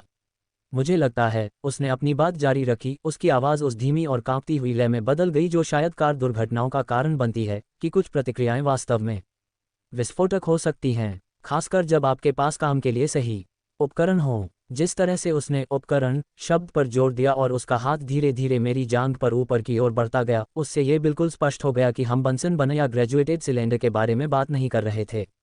क्या तुमने कभी व्यवहारिक शिक्षा के साथ प्रयोग किया है, पीटर? वह पूछती है, और अब हम निश्चित रूप से ऐसे शैक्षिकी क्षेत्र में हैं जो सबसे उदार यौन शिक्षा शिक्षकों को भी चौंका देगा। मैं हकलाते हुए बड़ी खूबसूरती से बोलता हूँ, क्योंकि जाहिर तौर पर मेरी सारी बढ़ी हुई आकर्षण क्षमता उस पल गायब हो जाती है जब एक प्रमाणित आकर्षक महिला भारी मशीनरी चलाते हुए वैज्ञानिक इशारे करने लगती है। मुझे यकीन है कि आप अपने हाथों से बहुत कुशलता से काम करते हैं, वह कहती है, और मुझे ऐसी नज़र से देखती है जिससे शायद स्टील की बीम भी पिघल जाए। कंप्यूटर प्रोग्रामिंग के उस काम ने आपको अविश्वसनीय निपुणता दी होगी, बारीक मांसपेशियों पर आपका नियंत्रण। हे भगवान, मेडिसन टोरेस मुझसे गंदी बातें कर रही है, स्टेम से जुड़े मुहावरों का इस्तेमाल करते हुए, और साथ ही साथ एक ऐसी गाड़ी चला रही है जिसकी कीमत ज़्यादातर लोगों की कॉलेज की पढ़ाई से भी ज़्यादा है। या तो ये दुनिया की सबसे अश्लील पोर्न फिल्म की कहानी है, या फिर मैं किसी ऐसी ही दुनिया में आ गया हूँ जहाँ खूबसूरत लड़कियाँ कोडिंग स्किल्स को यौन रूप से आकर्षक मानती हैं। जिस मोहल्ले से हम गुजर रहे हैं, वह धीरे धीरे और भी ज़्यादा चौंकाने वाला होता जा रहा है। अरे बाप रे, लोग सच में ऐसे रहते हैं। हम 10 मिनट में ही मध्यम वर्गीय उपनगरीय से, लगता है मैंने अभी अभी एक ऐसा घर देखा है जिसका अपना जिप कोड है, वाली स्थिति में पहुंच गए हैं। ये घर बड़े होते जा रहे हैं, लॉन गोल्फ कोर्स जैसे दिख रहे हैं, और ड्राइववे में खड़ी गाड़ियां लग्जरी कार के विज्ञापनों के सेट जैसी लग रही हैं। बस पहुंचने ही वाले हैं, मेडिसन कहती है, और मेरे पैर को हल्के से दबाती है जिससे मुझे ये सोचने पर मजबूर होना पड़ता है कि क्या मैं इस अनुभव से अपनी वर्जिनिटी, अपनी समझदारी या रसायन विज्ञान की पाठ्यपुस्तकों को फिर कभी उसी तरह देखने की अपनी क्षमता के साथ बच पाऊंगा। हम एक ऐसे रास्ते पर पहुंचे जो सचमुच मेरी पूरी गली से भी लंबा था, और एक ऐसे घर की ओर जाता था जिसे देखकर लगता था मानो किसी ने वास्तुकार से पूछा हो, अगर हम कुछ ऐसा बनाएं जो आम अमीरों को भी गरीब महसूस कराए तो कैसा रहेगा। ये जगह सचमुच बहुत विशाल थी। हम बात कर रहे हैं, सिर्फ पता नहीं, नाम भी हो तो बढ़िया है, इतनी विशाल। इसमें बेस्ट बाय से भी ज्यादा खिड़कियां थीं और इतना बड़ा क्षेत्रफल था कि एक छोटा विकासशील देश उसमें समा सकता था। कासा टोरेस में आपका स्वागत है, मेडिसन ने हल्की हंसी के साथ घोषणा की, मानो वह इस बात से पूरी तरह अनजान थी कि उसका घर कुछ ऐसा दिखता है मानो किसी कार्दशियन ने किसी लग्जरी रिजॉर्ट के साथ बच्चा पैदा किया हो। सामने के प्रवेश द्वार पर विशालकाय दोहरे दरवाजे लगे थे जिनकी कीमत शायद मेरी माँ की पूरी वार्षिक आय से भी अधिक थी, और भूदृश्य ऐसा लग रहा था मानो इसे किसी ऐसे व्यक्ति ने डिज़ाइन किया हो जिसे गरीबों को हीन महसूस कराने में PhD हासिल हो। वहाँ एक शानदार फव्वारा भी था, सचमुच का फव्वारा, सामने के आंगन में। ऐसा लग रहा था जैसे हम किसी छोटे से यूरोपीय देश के महल में घूमने गए हों। आपका घर, मैंने कहना शुरू किया, फिर मुझे एहसास हुआ कि इस स्तर के धन प्रदर्शन के लिए अंग्रेजी भाषा में शब्द ही नहीं हैं। मुझे पता है, ये कुछ ज़्यादा ही है, मेडिसन ने कहा, लेकिन वो ऐसे मुस्कुरा रही थी जैसे उसे वर्साई के छोटे से महल जैसी दिखने वाली जगह में रहने से ज़रा भी फर्क नहीं पड़ता हो। मेरे पापा रियल एस्टेट के कारोबार में हैं, इसलिए उन्होंने ये जगह बनाते समय टोनी स्टॉक की तरह काम किया। रियल एस्टेट विकास अनुवाद। मेरे पिता शहर के आधे हिस्से के मालिक हैं, उनके पास सेनेटरों के नंबर स्पीड डायल पर हैं, और शायद वे 100 डॉलर के नोटों को टिश्यू पेपर की तरह इस्तेमाल करते हैं। हम सामने के दरवाजे तक गए और मेडिसन ने साधारण चाबियों के बजाय एक फैंसी कीपैड सिस्टम का इस्तेमाल किया, क्योंकि वह हमेशा ऐसा ही करती थी। दरवाजा खुलते ही अंदर का नज़ारा ऐसा था मानो किसी ऐसे व्यक्ति ने सजाया हो जिसके बिजनेस कार्ड पर बस इतना लिखा हो, पेशेवर अमीर व्यक्ति। प्रवेश द्वार पर संगमरमर का फर्श था जिसकी कीमत शायद अधिकांश लोगों की कारों से भी अधिक थी, और ऊपर एक झूमर लटका हुआ था जो किसी छोटे अंतरिक्ष स्टेशन जैसा दिखता था। पूरी जगह को देखकर मुझे ऐसा लग रहा था मानो हम 3 छोटे देशों की कुल संपत्ति से भी अधिक धनवान हैं, लेकिन इसे सुरुचिपूर्ण ढंग से प्रदर्शित करते हैं। मेरे माता पिता बहुत देर से घर आएंगे, मेडिसन ने कहा, और जिस तरह से उसने ये जानकारी दी उससे साफ था कि यह हमारी शाम की गतिविधियों से बेहद संबंधित थी। पापा का एक बिजनेस दिन है जहां वे शायद नेताओं को पोकेमोन कार्ड की तरह खरीदते होंगे, और मम्मी अपने बुक क्लब में हैं, जिसका असल मतलब है अमीर पत्नियां शराब पी रही हैं और अपने पर्सनल ट्रेनर के बहुत आकर्षक होने की शिकायत कर रही हैं। वह मुझे एक ऐसे कमरे से ले गई जो देखने में विदेशी गणमान्य व्यक्तियों के मनोरंजन या संयुक्त राष्ट्र की छोटी बैठकों की मेजबानी के लिए डिजाइन किया गया प्रतीत होता था। एक रसोई के पास से गुजरी जो गॉर्डन रामसे के अधिक सफल चचेरे भाई द्वारा संचालित 5 सितारा रेस्तरां में होने जैसा दिखता था, और एक सीढ़ी से ऊपर ले गई जो शायद मेरे पूरे बेडरूम से भी चौड़ी थी। मेरा कमरा ऊपर है, उसने कहा, और मैं उसके पीछे सीढ़ियों से ऊपर चला गया, इस कोशिश में कि उसकी पीठ को घूरने से बचूं, जो कि वाकई मुश्किल था क्योंकि उसने ऐसी जीन्स पहनी हुई थी जो इतनी फिट थी मानो उसे खुद माइकल एंजेलो ने ब्रश से बनाया हो। हम दूसरी मंजिल पर पहुंचे और मेडिसन मुझे एक गलियारे से ले गई जहां परिवार की तस्वीरें लगी हुई थीं, जो देखने में ऐसी लग रही थी मानो एनी लिबोविट्स ने अपने उस दौर में खींची हो जब वह कहती थी कि अमीर परिवार हर चीज़ में बेहतर होते हैं। अलग अलग उम्र में मेडिसन की तस्वीरें थीं, हमेशा एक छोटी देवी जैसी, और अक्सर ऐसी विदेशी जगहों पर थी जिन्हें मैंने सिर्फ नेशनल ज्योग्राफिक या उन फिल्मों में देखा था जिनमें लोगों के पास बेहिसाब पैसा होता है। हम यहाँ पहुँच गए हैं, उसने घोषणा की, और एक दरवाज़ा खोला जिसके सामने का दृश्य ऐसा था जिसे मैं केवल एक राजकुमारी के शयनकक्ष के रूप में वर्णित कर सकता था, जिसे किसी ऐसे व्यक्ति द्वारा डिज़ाइन किया गया था जिसके पास असीमित बजट और संभवतः अलौकिक आंतरिक सज्जा क्षमताएं थीं। मेडिसन का कमरा हमारे पूरे निचले तल से भी बड़ा था। उसका बिस्तर किसी आलीशान होटल के पेंटहाउस स्वीट जैसा दिखता था, उस पर इतने तकिए थे कि पूरी सेना के लिए काफ़ी हों, और चादरें शायद मेरी पूरी अलमारी के कपड़ों से भी ज़्यादा धागों वाली थीं।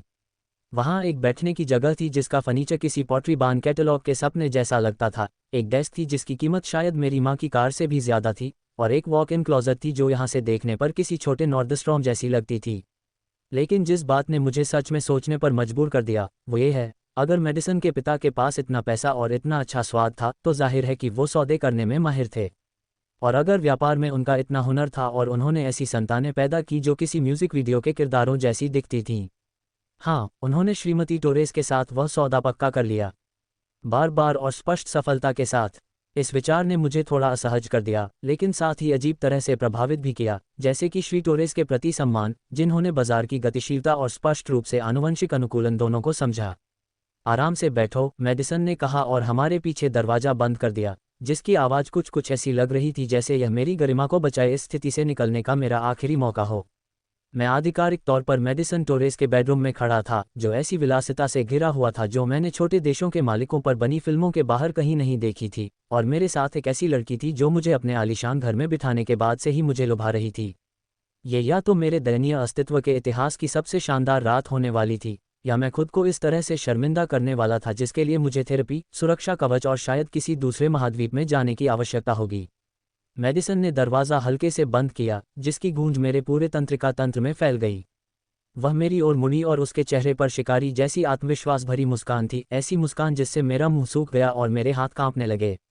तो उसने अपने बिस्तर की ओर बढ़ते हुए और किनारे पर इस तरह बैठते हुए कहा कि उसके शरीर की हर वक्रता को अनदेखा करना असंभव था। क्या हमें अपने रसायन विज्ञान के होमवर्क से शुरुआत करनी चाहिए? उसने यह बात अपने बगल की जगह पर थपथपाते हुए कही, जिससे ये स्पष्ट हो गया कि हम एक ऐसे क्षेत्र में प्रवेश कर चुके थे जिसकी मैंने केवल अपनी सबसे हताश देर रात की कल्पनाओं में ही कल्पना की थी। ये सचमुच हो रहा है। मेडिसन टोरेस मेरे साथ संबंध बनाने वाली है, और या तो मैं भगवान बन जाऊंगा या फिर खुद को इतना बुरी तरह शर्मिंदा कर लूंगा कि लोग रेडिट पर इसके बारे में चेतावनी भरे थ्रेड लिखेंगे। मेरी सोचने समझने की शक्ति तेजी से गायब होने लगती है। मैं उसके बगल में बैठ गया, मेरे हाथ हल्के से कांप रहे थे और मैं शांत दिखने की कोशिश कर रहा था, लेकिन मैं शांत नहीं था, बिल्कुल भी शांत नहीं था। मैं कुंवारा था, बेहद अनुभवहीन, हद से ज़्यादा किताबी कीड़ा, और मैं कभी भी उसके जैसी दिखने वाली किसी लड़की के इतने करीब नहीं आया था। सच कहूँ तो मैं इस तरह से किसी भी लड़की के इतने करीब कभी नहीं आया था। मेरी त्वचा का हर इंच ऐसे झंझना रहा था मानो उसे समझ ही ना आ रहा हो कि इतनी ज़्यादा तवज्जो के बीच कैसे व्यवहार करे। बिस्तर भी बेहद नर्म था, सिर्फ आरामदायक ही नहीं बल्कि बेहद आलीशान। ऐसा लग रहा था मानो वह मुझे फुसफुसा रहा हो कि मैं यहाँ का नहीं हूँ। मानो गद्दे को भी पता हो कि मैं उस दुनिया में एक अजनबी हूँ जो पहले से ही ऐसे लोगों के लिए बनी है। जानती हो, मेडिसन ने कहा, और अचानक वह मेरे करीब आ गई, इतनी करीब कि मैं उसकी आंखों के आसपास की बारीकी से की गई कलाकारी देख सकती थी। बेदाग मेकअप, अविश्वसनीय रूप से चिकनी त्वचा और खतरनाक हद तक घुमावदार पलकें। उससे चीनी, गर्मी और किसी महंगी चीज़ की खुशबू आ रही थी जिससे मुझे चक्कर आने लगा। मैं आज जो हुआ उसके बारे में सोच रही थी। लिया के साथ। रुको, क्या वो अभी मेरी सार्वजनिक बदनामी की बात क्यों कर रही है? मैंने सोचा, लेकिन जैसे ही उसकी उंगलियां मेरे हाथ से छुईं, मेरा दिमाग सुन्न हो गया। मैंने किसी तरह कहा, ये बेहद कठिन था। वह शब्द भी तनावपूर्ण निकला, ऐसा लगा जैसे मेरी आवाज़ रीबूट होने वाली हो। हाँ, उसने सहमति जताते हुए कहा, और अब उसका हाथ मेरे सीने पर था। मेरे सीने पर। उसकी उंगलियां मेरी कमीज पर ऐसे फैल गईं मानो वह उस जगह की मालकिन हो। मेरी धड़कनें तेज हो गईं। मुझे विश्वास नहीं हो रहा था कि यह सब सच है। उसका स्पर्श बहुत सधा हुआ, बहुत ही सधा हुआ, बहुत ही परिपक्व लग रहा था। मैं इसके लिए तैयार नहीं थी। मैं इसे बहुत चाहती थी, बेहद, लेकिन मुझे समझ नहीं आ रहा था कि इसे कैसे संभालूं। कोई ट्यूटोरियल नहीं था, कोई यूट्यूब वीडियो नहीं था, कोई पहली बार वालों के लिए गाइड नहीं थी जो मुझे बता सके कि मुझे अपने हाथों, अपनी सांसों या अपने होश को कैसे संभालना है। पीटर, तुम सिर्फ चुपचाप पीछे छिपने वाले कोई किताबी कीड़े नहीं हो, बिल्कुल नहीं, और कभी भी खुद पर शक मत करना, उसने कहा, उसकी आवाज़ धीमी, गहरी और कहीं ज़्यादा आत्मीय और स्नेहपूर्ण हो गई। तुम में हिम्मत है, असली हिम्मत। उसका हाथ मेरे कॉलर तक सरका, उसकी उंगलियां मेरी त्वचा को छू गईं। मैं सिहर उठा, सचमुच कांप उठा, जैसे कोई खराब तरीके से कोड किया गया एनपीसी तापमान में बदलाव पर प्रतिक्रिया दे रहा हो। क्या उसे लगता है कि मुझ में हिम्मत है? मेरे पास तो बस वही हिम्मत है जो डर और उत्तेजना के मिले जुले असर से मेरे दिमाग को चकनाचूर कर रही है और बचने के लिए मेरे शरीर में घुसने की कोशिश कर रही है। लेकिन मैंने ये कहा नहीं, कह ही नहीं सकता था। वो मुझे ऐसे छू रही थी जैसे वो मुझे चाहती हो, जैसे मैं उसके लिए आकर्षक हूँ, जैसे कि मैं यहीं का रहने वाला था। और हाँ, उसने अपने दोनों हाथ मेरी छाती पर रखकर कमीज के ऊपर से मुझे दबाते हुए कहा, जो लड़का अपने मन की बात कहता है, उसमें कुछ बेहद आकर्षक होता है, भले ही वह खतरनाक ही क्यों ना हो। वह मेरे बेकाबू गुस्से को किसी दबंगई भरे प्रदर्शन की तरह ले रही थी, जैसे मैं कोई रहस्यमयी और विद्रोही इंसान हूँ। मैं ऐसा नहीं था, मैं बस बुरी तरह डरा हुआ था और जान बचाने के लिए बेताब था। लेकिन जिस तरह से उसने मुझे देखा, जैसे मैं अपनी कल्पना से कहीं ज़्यादा ताकतवर हूँ, उसने कुछ असर किया, कुछ ऐसा जिसने मेरे शरीर को आगे झुकने पर मजबूर कर दिया, जबकि मेरा दिमाग चीख रहा था भागने का। उसके हाथ मेरी कमीज के बटनों तक पहुंच गए। मेरी सांस अटक गई, और इस बार मैंने इसे छिपाने की कोशिश नहीं की। वह धीरे धीरे, सलीके से मेरे कपड़े खोलने लगी। हर बार जब वह और कपड़े खोलती तो उसकी उंगलियां मेरी त्वचा को छू जातीं। मैंने अपनी जिंदगी में कभी इतना असुरक्षित महसूस नहीं किया था। किसी ने मुझे कभी इस तरह निर्वस्त्र नहीं किया था। इस इरादे से नहीं। उनकी आंखों में ऐसी लालसा नहीं थी मानो वे मुझे देखना चाहते हों। क्या तुम यही चाहते हो? उसने मेरी आंखों में देखते हुए पूछा। मैं बोल नहीं पा रहा था। मैंने बेवकूफ़ों की तरह सिर हिलाया, फिर अंत में फुसफुसाते हुए कहा, जी जी। उसने मेरे कंधों से कमीज हटा दी, और अचानक, पहली बार, मुझे अपने शरीर पर अच्छा महसूस हुआ, या कम से कम अपने नए शरीर पर। मेडिसन टोरेस मुझे देख रही थी, मुझे, और न तो किसी आलोचना या दया भाव से। उसकी निगाहें मेरी छाती पर धीरे धीरे और लालसा से घूम रही थीं। हे भगवान, वो मुझे ऐसे देख रही है जैसे मुझे खा जाना चाहती हो। मेरे सीने में आत्मविश्वास की एक लहर दौड़ गई, अजनबी, कच्ची, नवजात लौ की तरह टिमटिमाती हुई। मेरी कल्पना से कहीं बेहतर, उसने धीरे से कहा, उसके हाथ मुझे ऐसे आदर से छू रहे थे जैसा आदर मैं कभी नहीं पा सकता था। तुम इसे इन ढीली ढाली कमीजों के नीचे छिपाए हुए थे। उसका स्पर्श असहनीय था। मेरा पूरा शरीर उत्तेजित हो गया था। उसकी हथेली का हर स्पर्श मेरी नसों में आग की तरह लग रहा था। ये सब सच था। यह कोई कल्पना नहीं थी जिसे मैं नहाते समय दोहराता। यह एक लड़की थी, यही लड़की जो मुझे छू रही थी, मुझे चाह रही थी, मुझे ऐसे महसूस कर रही थी जैसे मैं कोई दुर्लभ वस्तु हूँ। मेडिसन मेरे करीब झुकी, उसके होंठ लगभग मेरे कान के पास थे। मैं ये पता लगाना चाहती हूँ कि तुम्हारे बारे में जो कुछ भी कहा जा रहा है, वह सच है या नहीं। वो मुझे देखना चाहती है, पूरी तरह से। ये सच में हो रहा है। जैसे ही उसकी उंगलियां मेरी बेल्ट तक पहुंची और उसने बड़ी सहजता और कुशलता से उसे खोलना शुरू किया, मेरी सांसें थम गईं। मुझे पता नहीं था कि मैं क्या कर रहा हूँ। मैंने पहले कभी कुछ नहीं किया था। मैं डरा हुआ था, लेकिन मैंने उसे रोका नहीं। मैं रोक ही नहीं सकता था। मेडिसन, मैंने कहना शुरू किया, मेरी आवाज़ टूटती हुई शाखा की तरह कांप रही थी।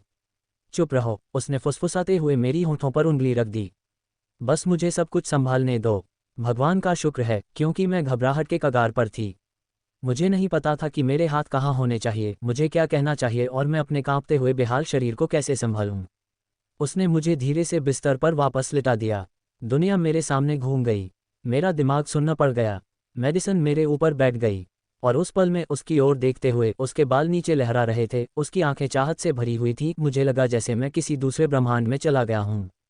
एक ऐसा ब्रह्मांड जहाँ मेरा ये रूप मौजूद था। एक ऐसा ब्रह्मांड जहाँ मैं सिर्फ पीटर नहीं था, कमरे के पीछे बैठा अजीब बच्चा, बल्कि कोई ऐसा व्यक्ति था जिसे छूने लायक समझा जाता था। पीटर, तुम्हें पता है मुझे तुम्हारे बारे में सबसे अच्छी बात क्या लगती है? उसने मेरे सिर के दोनों ओर हाथ रखकर पूछा। मेरी आकर्षक शख्सियत, मैंने लड़खड़ाती आवाज में कहा। वह मुस्कुराए, अन्य बातों के अलावा, और फिर उसने मुझे चूमा। हे भगवान, मेडिसन टोरेस मुझे चूम रही थी। और सिर्फ चूमना ही नहीं, यह कोई पवित्र फिल्मी दृश्य नहीं था। उसके होंठ गर्म, मुलायम और जीवंत थे, कुशलता और भूख से मेरे होंठों पर चल रहे थे। उसकी जीभ ने मेरे मुंह को छेड़ा और मैं कराह उठा, सचमुच कराह उठा। क्योंकि यह बहुत ज्यादा भी था और काफी भी नहीं था, और वह सब कुछ था जो मैं हमेशा से एक साथ चाहता था। यह मेरा पहला चुंबन था, और ऐसा लगा जैसे मैंने पहली बार सांस ली हो। उसका स्वाद पुदीने और तीखेपन का मिश्रण था, और कुछ ऐसा जिसने मुझे अंदर तक झकझोर दिया। मेरे हाथ उसकी कमर पर लड़खड़ा रहे थे, अनिश्चित, संकोची, अनुभवहीन, लेकिन वह न तो हंसी और न ही पीछे हटी। वह और करीब आ गई, मानो उसे और चाहिए हो, जैसे कि मैं काफी थी। उसने चुंबन को और गहरा कर दिया, मेरे शरीर से थोड़ा रगड़ते हुए, और मैं महसूस कर सकता था कि मेरा शरीर कितनी बुरी तरह प्रतिक्रिया कर रहा था। वह भी यह महसूस कर सकती थी, इसे छिपाना नामुमकिन था। जब वह आखिरकार पीछे हटी, तो मैंने ऐसे हौंफते हुए सांस ली जैसे मैं डूबते पानी से बाहर निकला हो। मेरी छाती जोर जोर से धड़क रही थी। मेरा दिल हथौड़े की तरह धड़क रहा था। उसने ऐसे मुस्कुराया जैसे उसने सुनी हुई हर अफवाह की पुष्टि कर दी हो। यह मेरी उम्मीद से कहीं ज्यादा दिलचस्प है, उसने धीरे से कहा। उसका हाथ हमारे बीच नीचे की ओर सरक गया और वह सबूत की ओर बढ़ गई।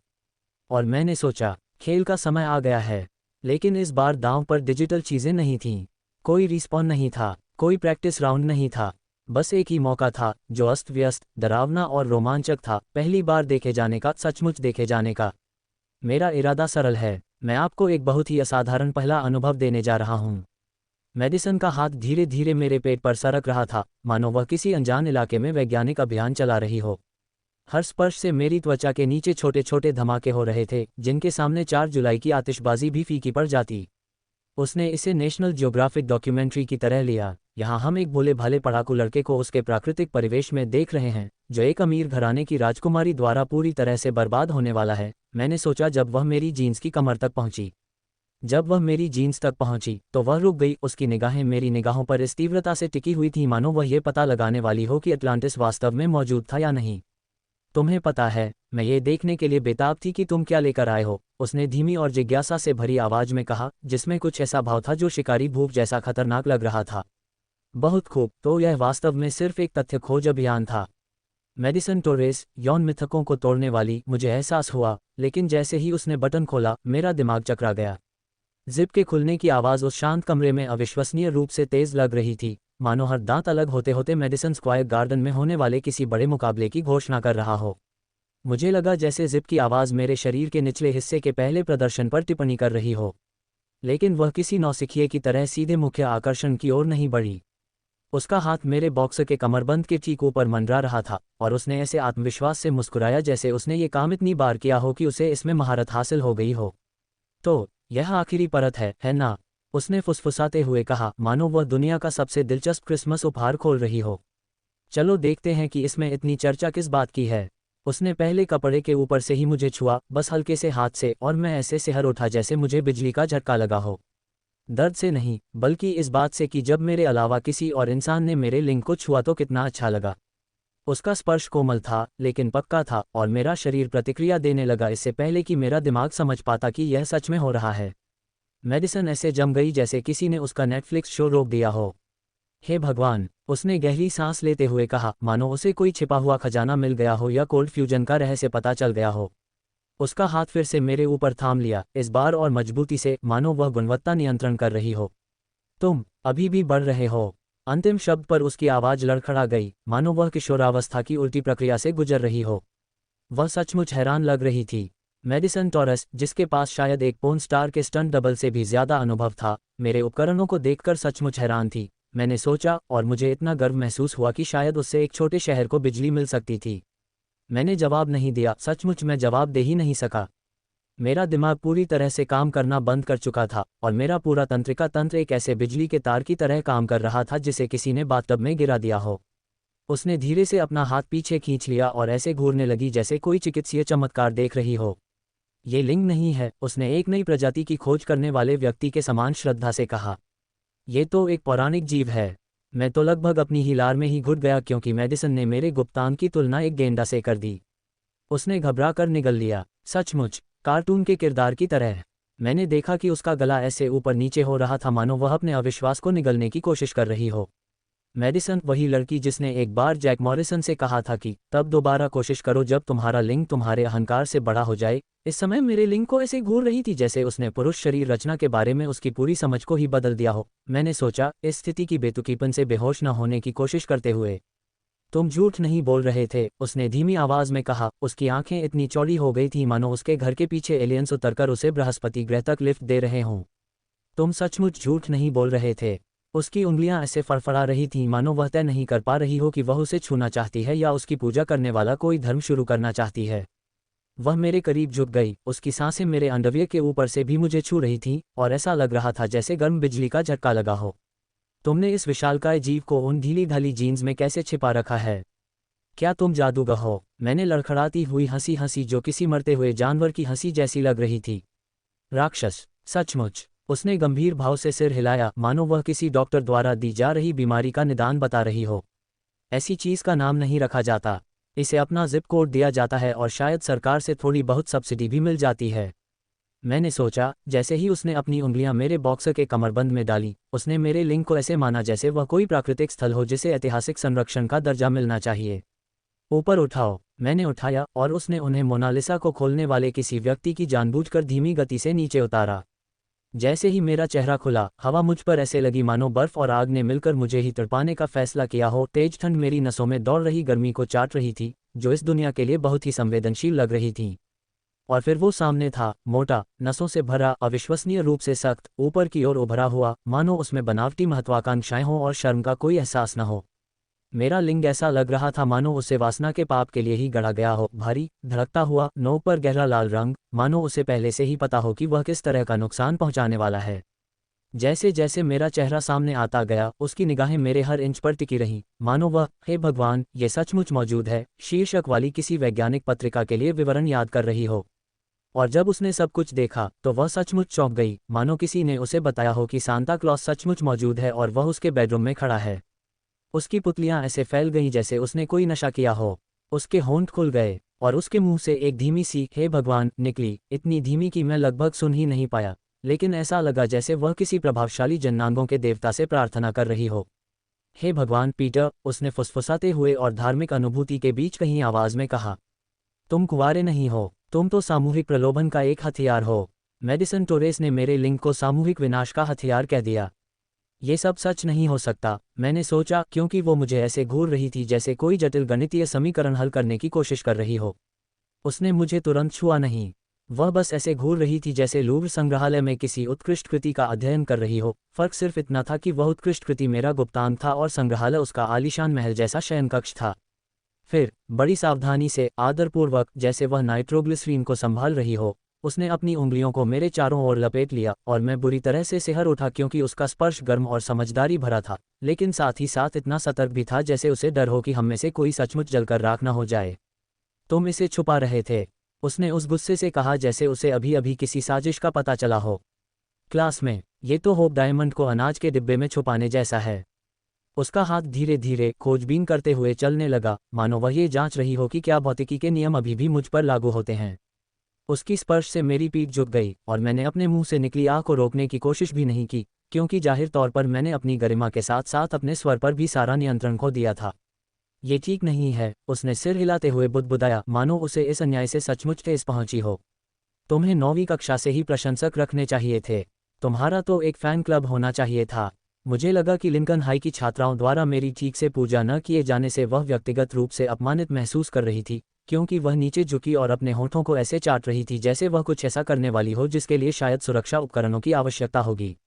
एक पल के लिए मुझे लगा कि वह कोई और मजाक करेगी, शायद मेरे प्रदर्शन को 1 से लेकर अरे बाप रे के पैमाने पर आंकेगी, लेकिन उसने ऐसा नहीं किया। वह हिली। आपने शायद देखा होगा कि पीटर इन दृश्यों के दौरान मन ही मन मैडिसन टोरेस दोहरा रहा है, और यह सिर्फ नाटकीय प्रभाव के लिए नहीं है। ये जानबूझकर किया गया है। यह उसका पहला अनुभव है, न सिर्फ शारीरिक रूप से बल्कि भावनात्मक, मनोवैज्ञानिक रूप से, हर तरह से।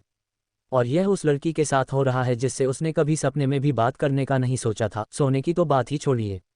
इसलिए मन ही मन उसका नाम दोहराना पीटर के लिए उस अवास्तविक पल में खुद को किसी वास्तविकता से जोड़ने का एक तरीका है। यह इस सच्चाई को थामे रखने की उसकी कोशिश है कि हाँ, ये सचमुच हो रहा है उसके साथ, मैडिसन टोरेस के साथ। ये पुनरावृत्ति विस्मय, अविश्वास और श्रद्धा का मिला-जुला रूप है। यह एक ऐसा क्षण है जो आपकी स्मृति में हमेशा के लिए बस जाता है, और पीटर के लिए उसका नाम उस लौ के समान है।